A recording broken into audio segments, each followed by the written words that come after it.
In Lab 2 of Physics 2212, we experimented on the magnetic field of a bar magnet.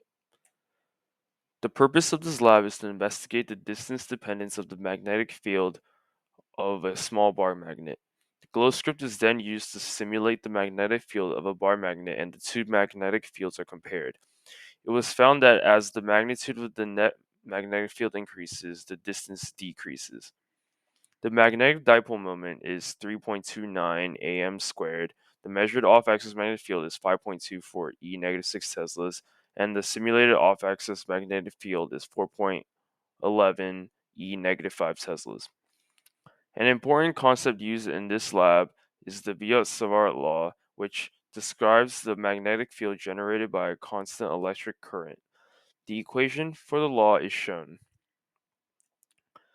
The equations for magnetic field dB, B loop, magnetic field of a dipole, and magnetic dipole moment were also used in the lab and are shown here.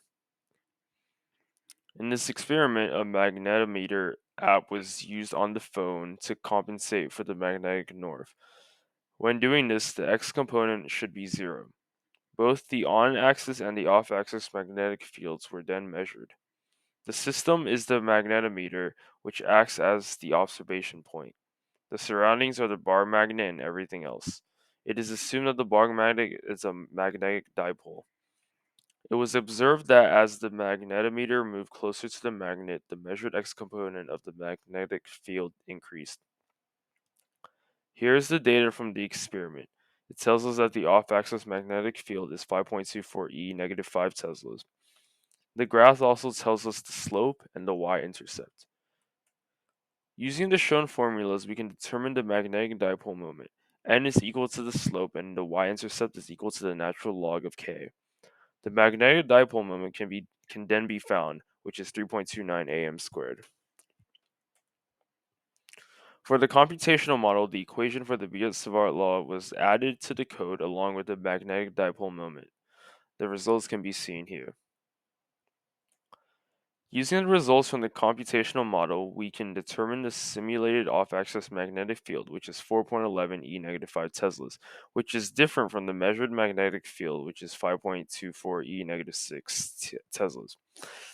Possible errors that may have led to a difference in magnetic fields may be inconsistent placement of the phone, unaccounted sources of magnetic fields, and measurement errors with both the magnetometer and distance.